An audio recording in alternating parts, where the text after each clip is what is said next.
Selamat pagi, Aruna. Bertemu kembali dengan saya dalam materi hukum maritim. Melanjuti daripada Undang-Undang Republik Indonesia tahun nomor 5 tahun 1983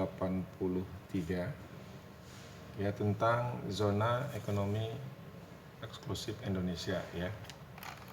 Zona ekonomi eksklusif Indonesia ya, di Undang-Undang Republik Indonesia nomor 5 tahun 1983. Kemarin kita sudah sampai kepada bab 3, yaitu terakhir hak berdaulat, hak lain, yurisdiksi dan kewajiban-kewajiban. Kemudian kita masuk pada bab 4, yaitu kegiatan-kegiatan di zona eksklusif ekonomi Indonesia. Saya ulang, kegiatan-kegiatan di zona ekonomi eksklusif Indonesia ya.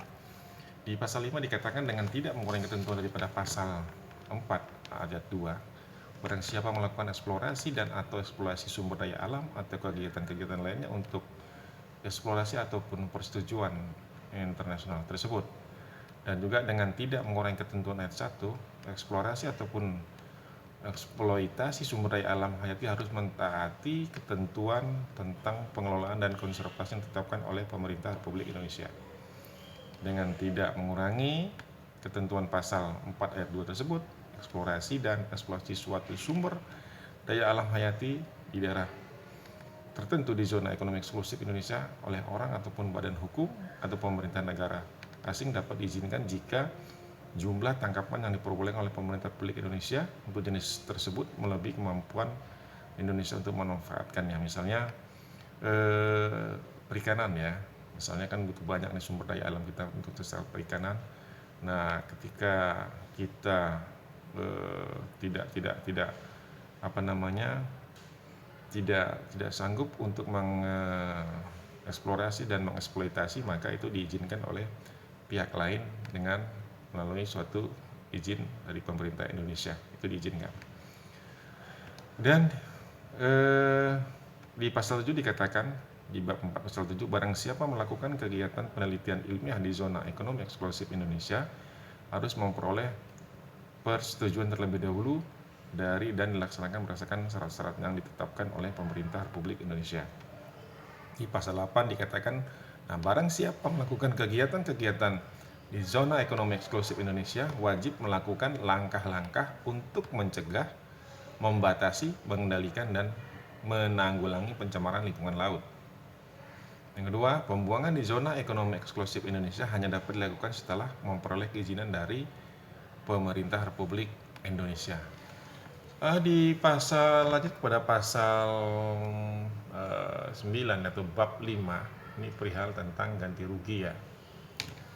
Ganti rugi, barang siapa melakukan tindakan-tindakan yang bertentangan dengan ketentuan peraturan perundangan Republik Indonesia dan hukum internasional yang bertalian dengan pulau-pulau buatan, instalasi-instalasi dan bangunan-bangunan lainnya di zona ekonomi eksklusif Indonesia dan mengakibatkan kerugian, wajib memikul tanggung jawab dan membayar ganti rugi kepada pemilik pulau-pulau buatan. Nah, sudah diatur ya, instalasi-instalasi dan bangunan-bangunan lainnya tersebut. Ya, kemudian di pasal 10 dikatakan ya,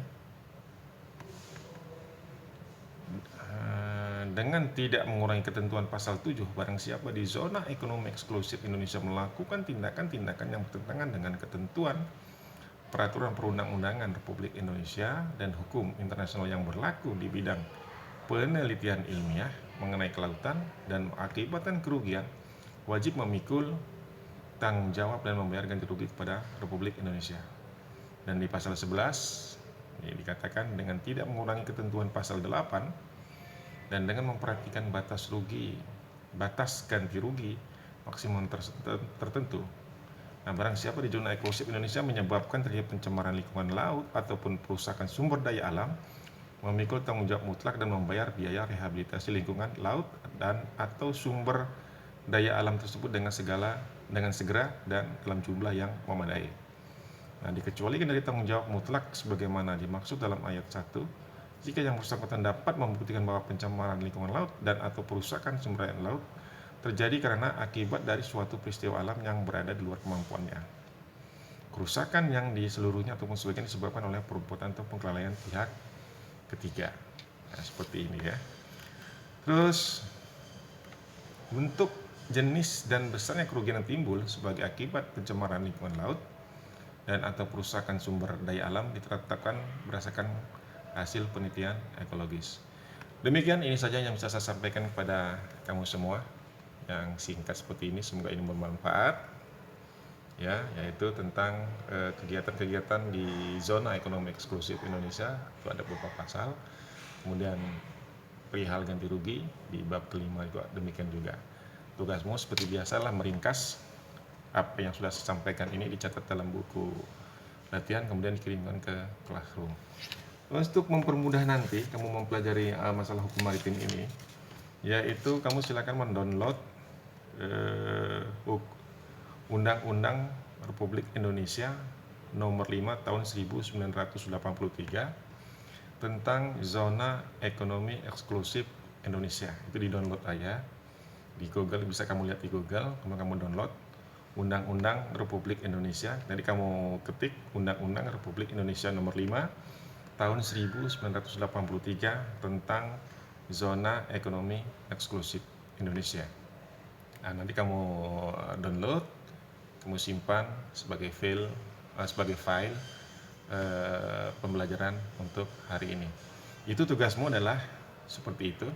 Selain meringkas itu tadi yang saya sampaikan tadi, meringkas kirimkan ke classroom.